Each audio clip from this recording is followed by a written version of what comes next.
민주주의를 걷다 3일부터 6시까지 함께 걷는 민주올레길. 한종수 지음. Work for Democracy. 자유문고.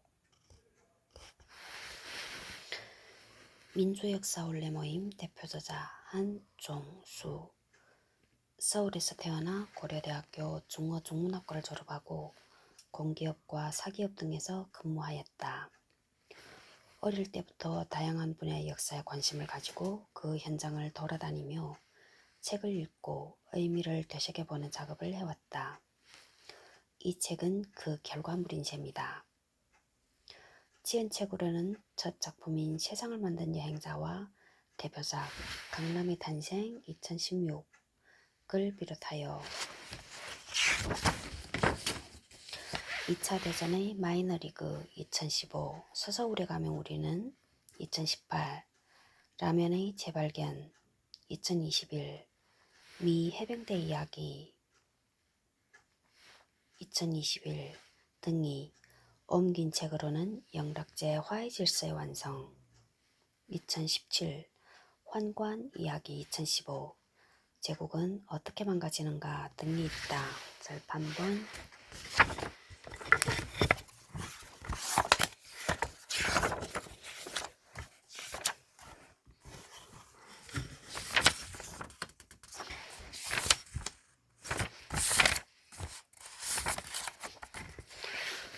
참고서적 461페이지 최순식의 동북촌 이야기 주류성 2018 한종수 서서울에 가면 우리는 푸시케의 숲 2018 홍기원 성곽을 거닐며 역사를 읽다 살림 2010 역사를 읽다 홍순권 외 부마항쟁의 진실을 찾아서 도서출판 선인 2016 황석영, 이재희, 전용호 죽음을 넘어 시대의 어둠을 넘어 창비 2017 황호택 박종철 탐사보도와 유골항쟁 블루 엘리펀트 2017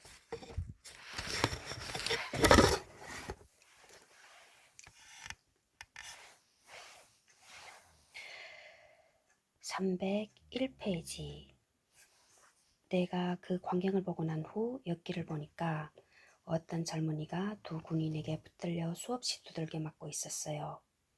머리는 무엇으로 찢어버렸는지 모르지만 피가 낭자했어요.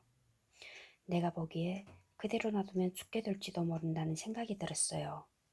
그러나 내 자신이 무서움이 들어 감히 쫓아내려가 만류하지 못했어요.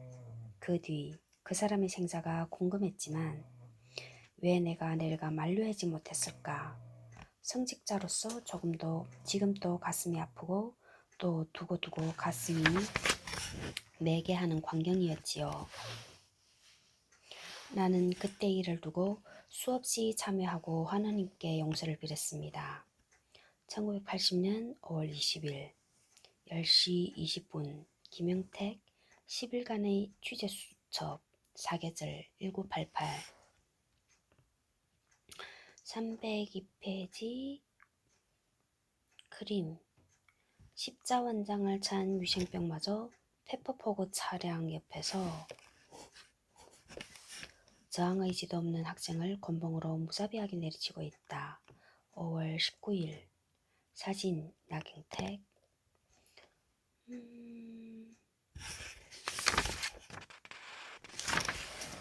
24년 5월 14일 5월 15일 한평과 광주 작가님은 김남주 기념관 건축받았다. 시민들이 항쟁에 적극적으로 참여하게 된 이유 중 하나는 금남로의 역사성도 상당 부분 작용했다. 조선 중개의 무신인 금남 정충신 1576년부터 1636년에게서 유래한 이 거리는 전남도청이 위치한 광주의 중심가로서 민간과 공공의 핵심적 기관들이 몰려 있었다. 해방 직후 건국준비위원회가 금남로에 위치한 동방극장에서 결성되었고 4.19 혁명 당시에도 고등학생들이 중심이 된 시위가 일어나 6명의 희생자가 나왔던 장소였다.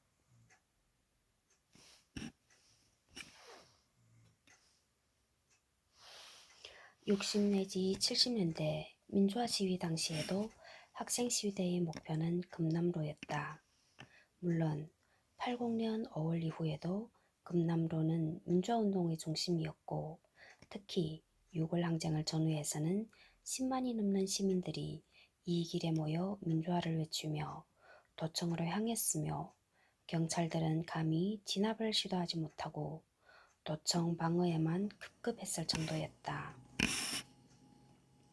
303페이지 옛 광주 가톨릭센터 현 5.18 민주화운동 기록관 여기에 대한 해석 303페이지 이 부분은 민주화운동 기념사업회 홈페이지 중 공간 기억을 만나다 메뉴의 진실을 발굴하고 보존하는 5.18 민주화운동 기록관 박한나 작가의 글을 기초로 했다. 1980년 5월 광주를 세상에 알린 것은 기록이었다. 전두환 일당은 진실을 숨기기 위해 교통과 통신을 차단하고 언론 보도를 통제했지만 시민과 기자들은 문자와 영상, 음성으로 광주의 참상을 기록했기 때문이었다. 이후에도 통제는 계속되었지만 광주의 진실은 묻히지 않고 조금씩 알려졌다. 6월 항쟁을 계기로 얻은 1988년 청문회를 통해 5월 광주의 실상이 전 국민에게 공개됐다. 믿고 싶지 않을 만큼 잔인했지만 기록은 그것이 진실임을 증명했다. 1994년 광주광역시 당시에는 직할시는 5.18 민주화운동 자료실을 설치해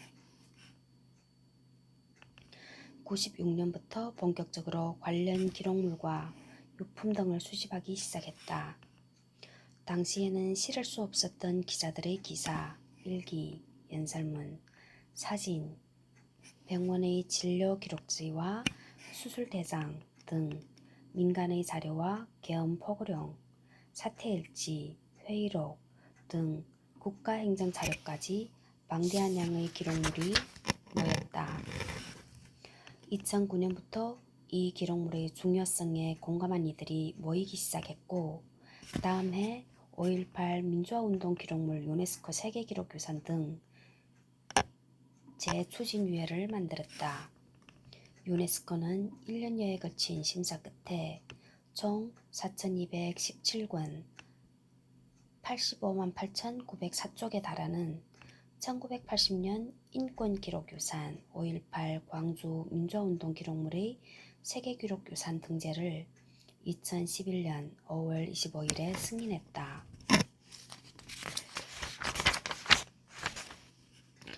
유네스코의 기록유산 사업의 목적은 세계적 관점에서 중요한 기록물을 보존하고 보다 많은 사람이 접하는 것이기에 세계기록유산 등재는 해당 기록의 역사적 중요성과 기록물의 진정성을 인정한다는 의미이다.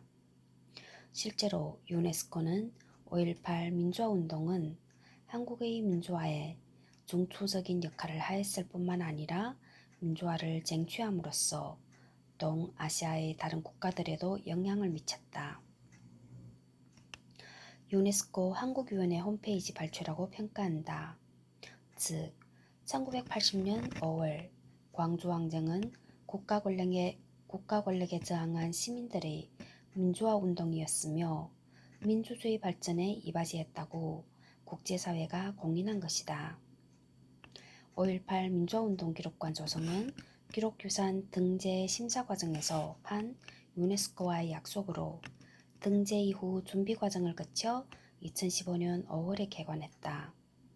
5.18 민주화운동 기록관 건물은 그 직전까지 광주 가톨릭 센터로 사용되었는데 항쟁의 중심 금남로에 위치하고 있으며 옛 전남도청과는 불과 300 내지 400m밖에 떨어져 있지 않다. 1987년에는 광주 대교구 신부들이 호원 조치에 저항해 단식 투쟁을 벌인 장소이기도 하다. 리모델링을 했지만 외관은 당시 그대로 유지하고 있다. 6층에 가면 관련 기록물과 1973년 부임하여 시민편에 서서 노력한 윤공희 대주교 집무실과 숙소가 보존되어 있는데 사진 등이 전시되어 있어 광주 대교구가 광주에서 어떤 역할을 했는지를 알 수 있다. 참고로 윤공희 대주교는 평남, 진남포 대쟁으로 지학순과 함께 월남하여 나란히 주교에 올랐다. 윤공희 대주교와 지학순 대주교. 주요 기록물은 1층에서 3층에서 전시하고 있다. 1층은 항쟁을 주제로 각종 사진과 영상, 조형물 등을 통해 당시 상황과 시민들의 마음을 생각할 수 있게 하는 공간이다.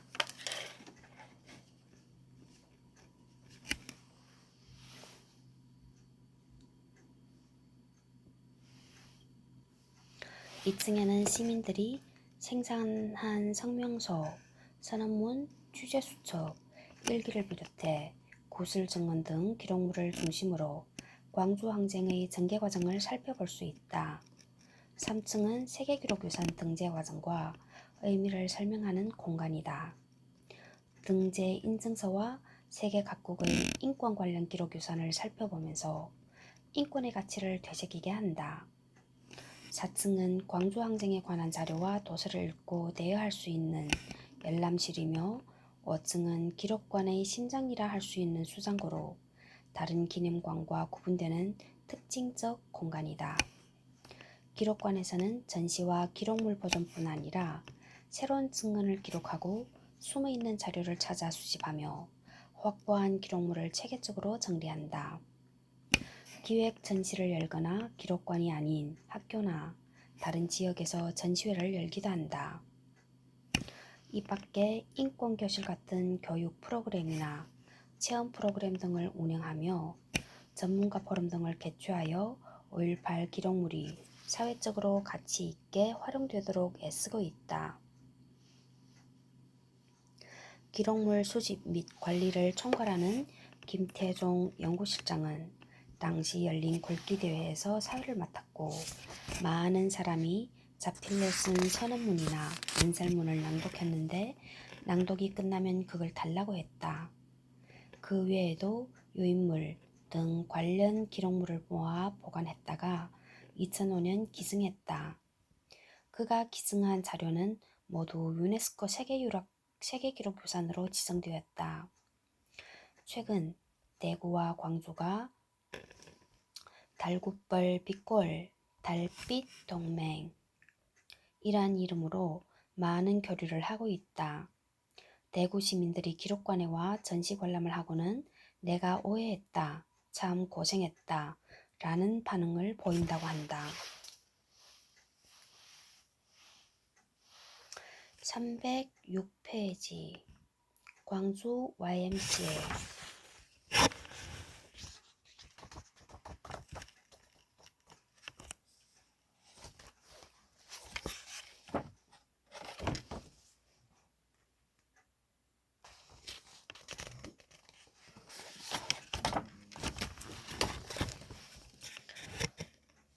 현재의 광주 YMCA 건물 1층, 2층, 3층 건물이네.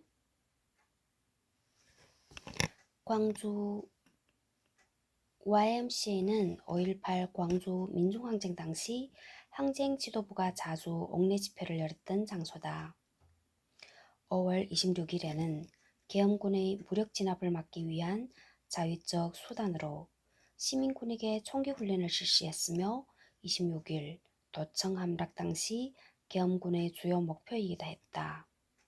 항쟁 이후에도 광주 항쟁 정신을 계승하기 위한 수많은 집회가 이곳에서 열렸다. 60년대 이후 군사정권에 저항하는 반독재, 반유신 운동의 거점 역할을 수행해 온 공간이기도 하다.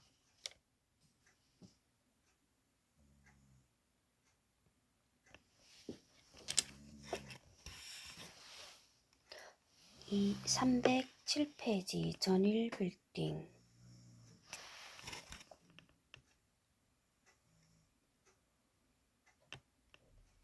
구 전남도청 앞 민주광장 바로 건너편에 있는 빌딩으로 과거에는 광주일보사가 37년간,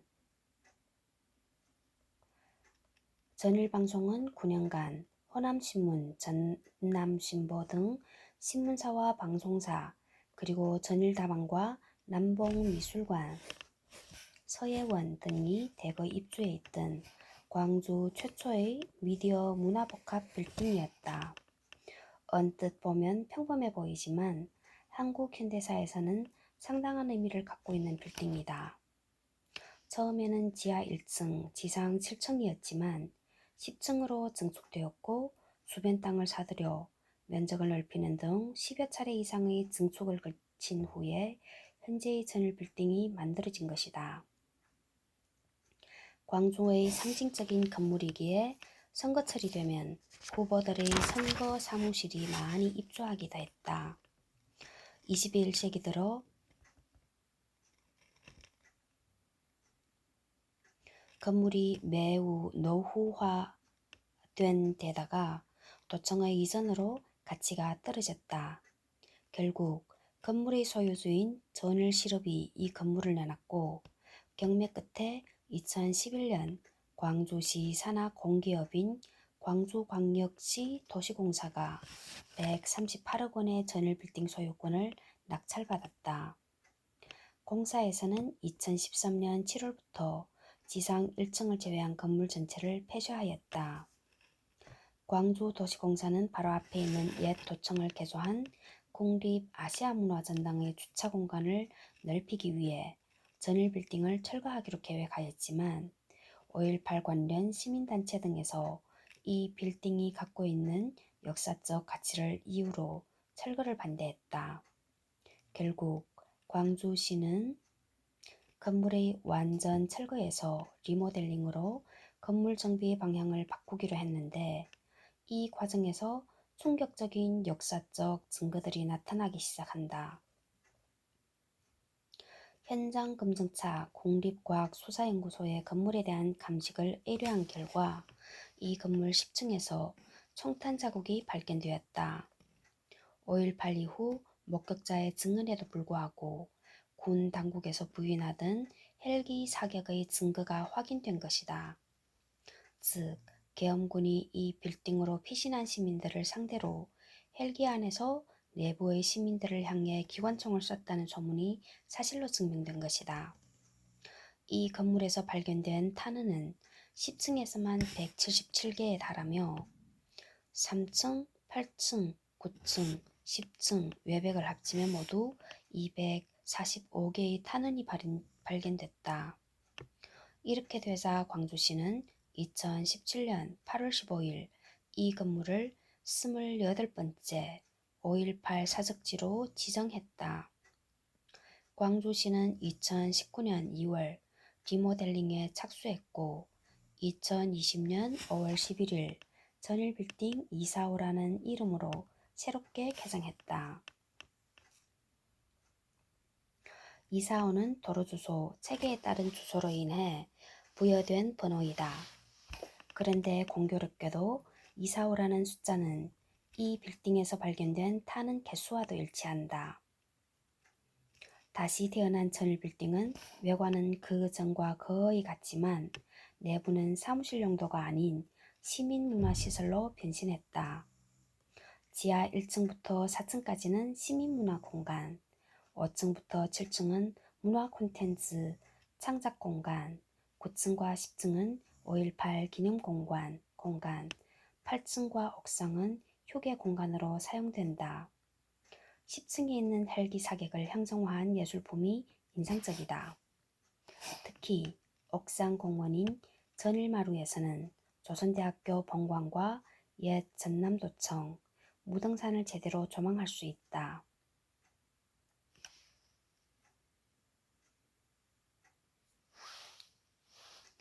외벽에서 발견된 총탄 자국을 부각하기 위해서 총탄 자국 주변에 주황색 페인트를 칠해 놓았는데 자세히 보면 주황색 점들이 많이 찍혀 있는 것을 확인할 수 있다.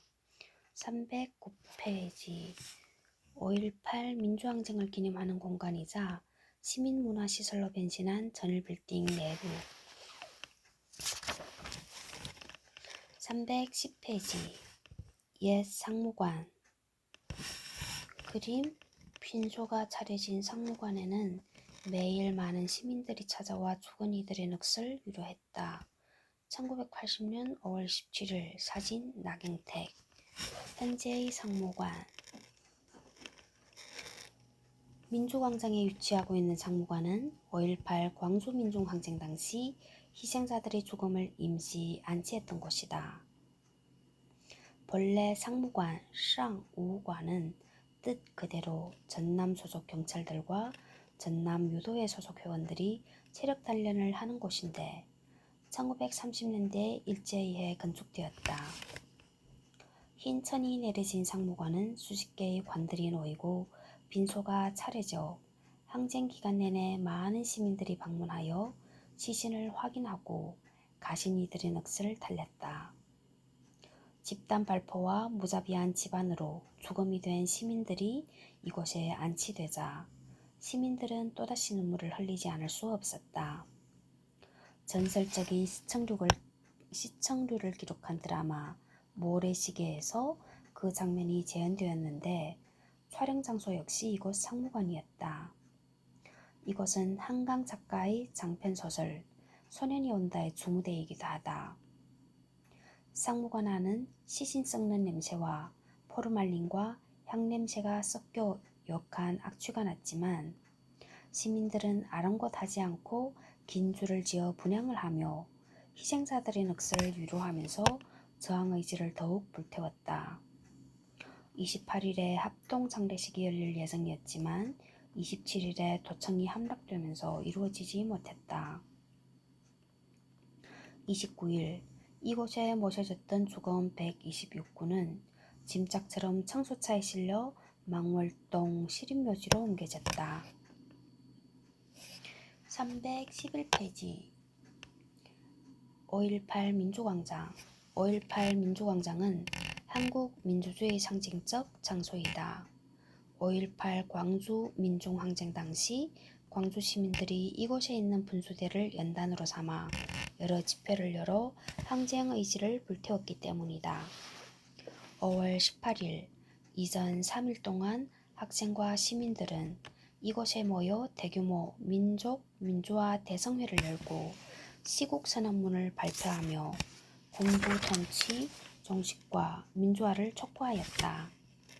이 집회에는 광주 시내 고등학생들도 대거 참여하였다.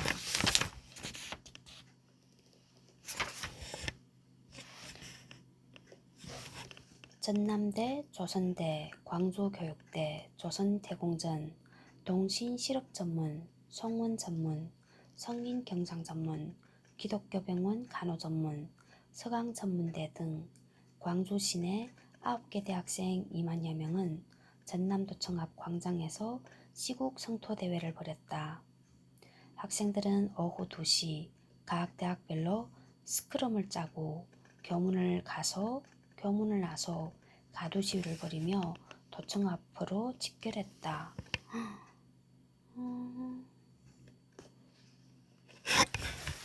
이거 어디서 봤지? 내가?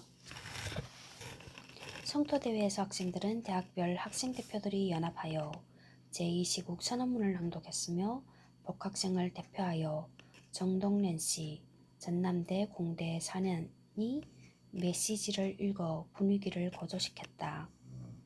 학생들은 오후 6시 30분부터 1시간 동안 도청 주변을 돌며 시위에 들어갔다. 밤 7시 도청 앞 광장에 다시 모여 1시간 뒤인 8시부터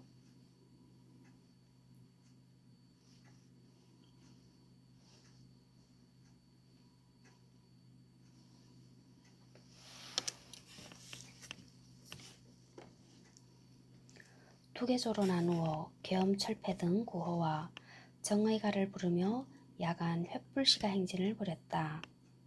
학생들은 준비한 200여 개의 횃불과 각종 구호를 쓴 현수막, 피켓을 들고 조선대, 동신전문대, 광주 교대를 선두로 한 한계조는 금남로, 유동 삼거리, 복개상가, 중앙여고, 현대극장을 거쳐 금남로로 되돌아왔고, 전남대를 선두로 한 한계조는 광주채 신청, 광주 최신청? 산장입구, 산수동 오거리, 동명 파출소, 노동청을 거쳐 출발지인 도청 앞 광장에 1시간 30분 만에 되돌아와 밤 10시 30분 자진 해산했다. 조선일보 1980년 5월 17일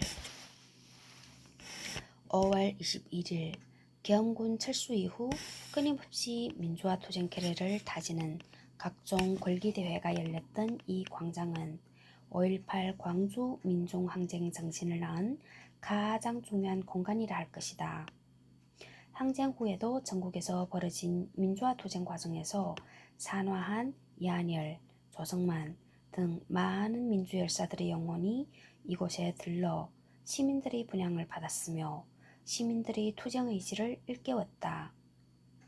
이 광장에 서 있는 시계탑은 매일 시계탑은 알고 있다라는 기사 때문에 농성광장으로 강제 이전되었다가 2015년쯤에 원래 자리로 복원되었다. 매일 오후 5시 18분이 되면 광장에는 님을 위한 행진곡이 울려 퍼진다. 313페이지 그림 5.16 민주화 대성회가 열렸던 5.18 민주광장. 사람들도 많다. 전남대 총학생회장 박관현이 분수대 단상에서 만약 휴교령이 내려질 경우 그 다음날 오전 10시 일단 학교 정문 앞에 모이자. 그리고 정오쯤 이 도청 앞 광장에 집결하자고 열변을 토했다. 314페이지 그림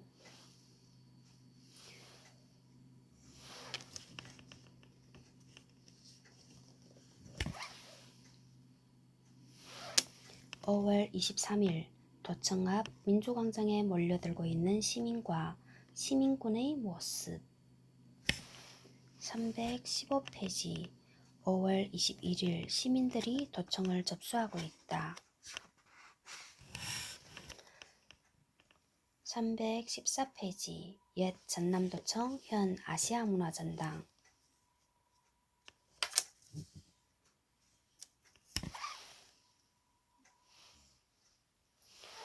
1932년에 지어진 전남도청은 서울시청, 충남도청, 경남도청, 충북도청과 함께 몇 남지 않은 일제시기 청사 중 하나이다. 항쟁 초기 이곳 도청은 군부 독재에 대한 시민들의 항의와 분노의 표적이었다. 앞서 반년 전 부산에서 시민들이 부산시청으로 몰려간 것과 같은 심정이었던 것이다. 이는 가자 도청으로 라는 짧은 구호 속에 잘 응축되어 있다. 계엄이 불법 확대되면서 이곳에 주둔하고 있던 공수부대는 집단 발포로 엄청난 희생을 치른 광주 시민들의 결사항전에 쫓겨 5월 21일 오후 광주시 외곽으로 철수하였다.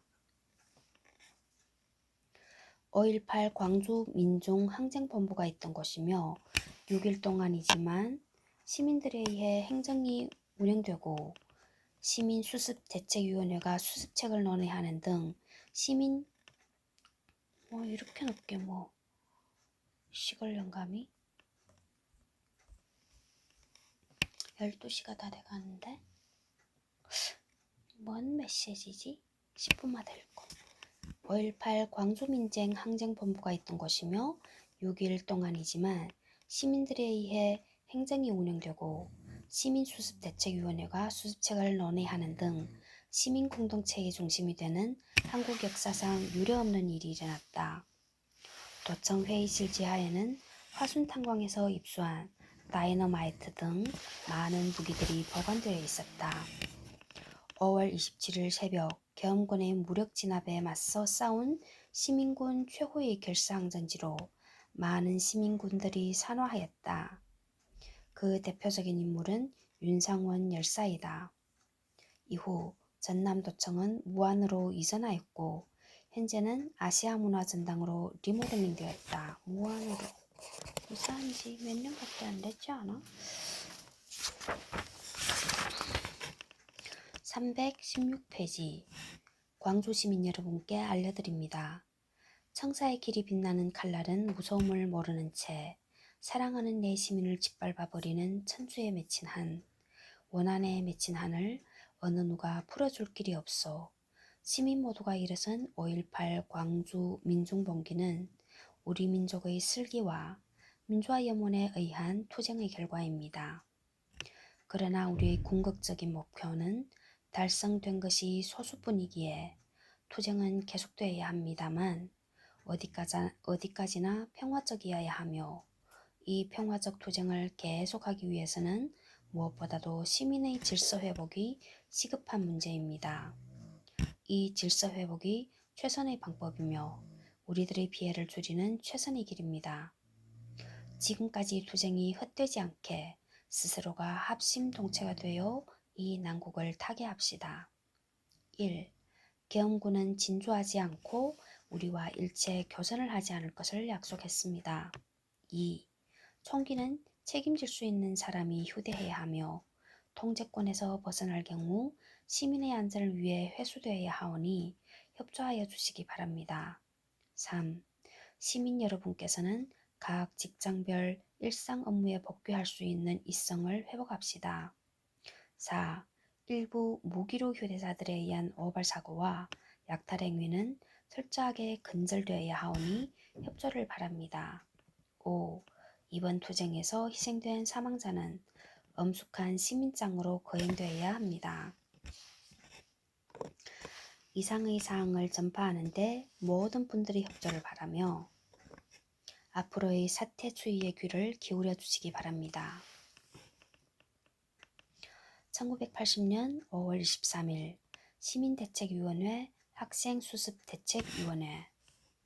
갑자기 소나기가 쏟아졌다. 시민들은 몇 사람을 제외하고는 모두가 미처 우산을 준비하지 못했음에도 자리에서 이탈하지 않고 계속 비를 맞으면서 대회를 지켜보았다. 이 비는 억울하게 숨져간 우리 민주 영령들이 흘리는 눈물입니다. 사회자가 큰 소리로 외쳐댔다.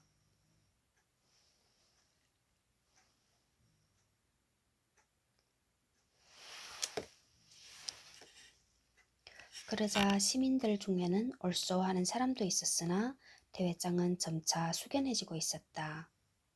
대회에서는 국민의례에 이어 80만 광주시민 일동의 명의로 된 전 국민에게 드리는 글이 낭독되었다.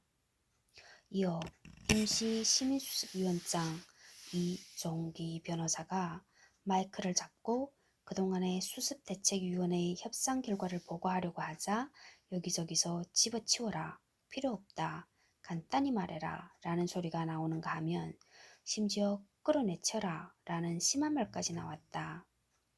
시민수습위원 등에 대한 어떤 불신감이 그대로 노출되는 광경이었다. 그러자 이종기 변호사가 내려오고 조비오 신부가 등단했다. 조 신부가 여러분, 나는 성직자지만 총이 있으면 나도 살상만행을 저지른 공수부대원을 쏴버리고 싶은 심정입니다. 고 말하자 박수가 터져나왔다. 시민의 심정 또한 조비오 신부와 같았을 것이다.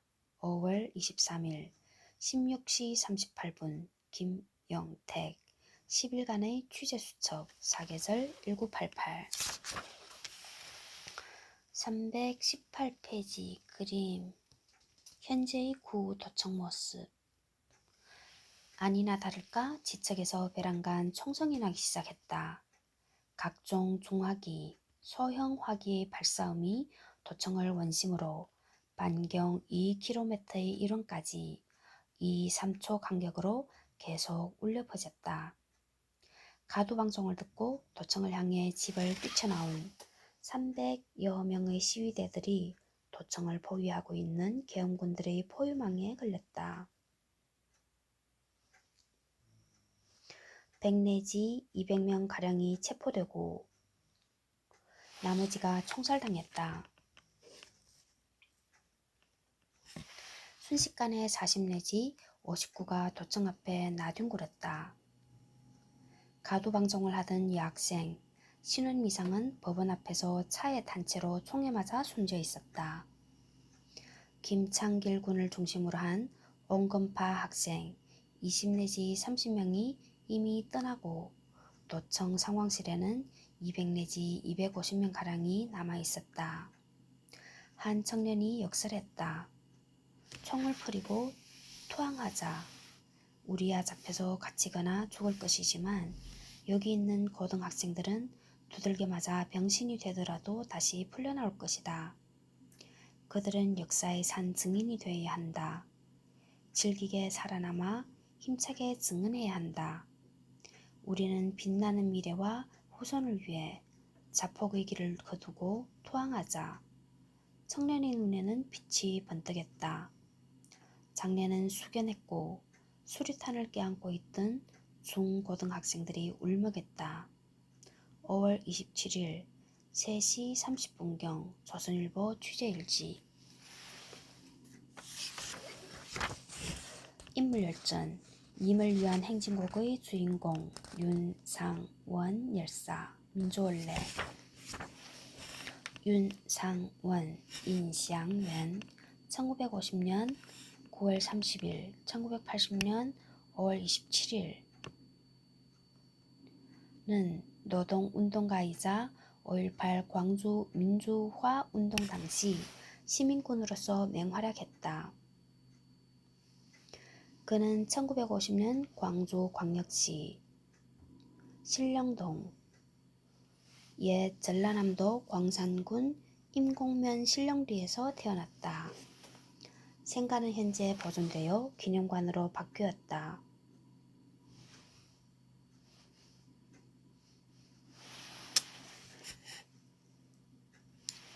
윤 열사는 임곡국민학교, 복성중학교, 살레시오 고등학교, 전남대학교 정치외교학과를 졸업 1978년 했다. 살레시오고와 전남대에는 그의 흉상이 다른 형태로 서 있다.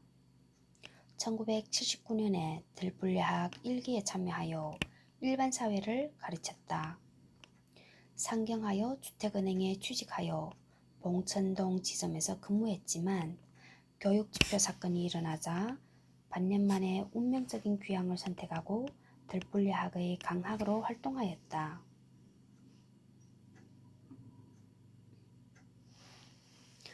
1978년 6월 27일 전남대학교 교수 11명이 국민교육 헌장의 내용을 조목조목 비판한 뒤 이는 우리의 교육 지표가 될 수 없다고 주장한 민주화운동이었다.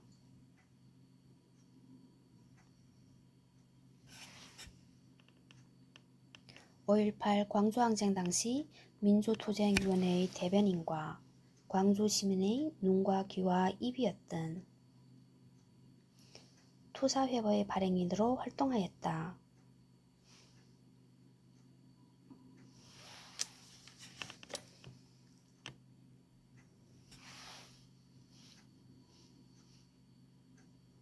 총을 들고 싸워야지 이런 요인물이 뭐가 중요하냐고 하는 들불야학 출신 후배에게 이런 말을 남겼다고 한다.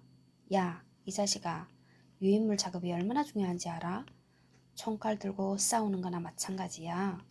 너 지금 혼자 시내로 뛰어가서 분노 하나로 시민들을 조직하고 통제할 수 있어?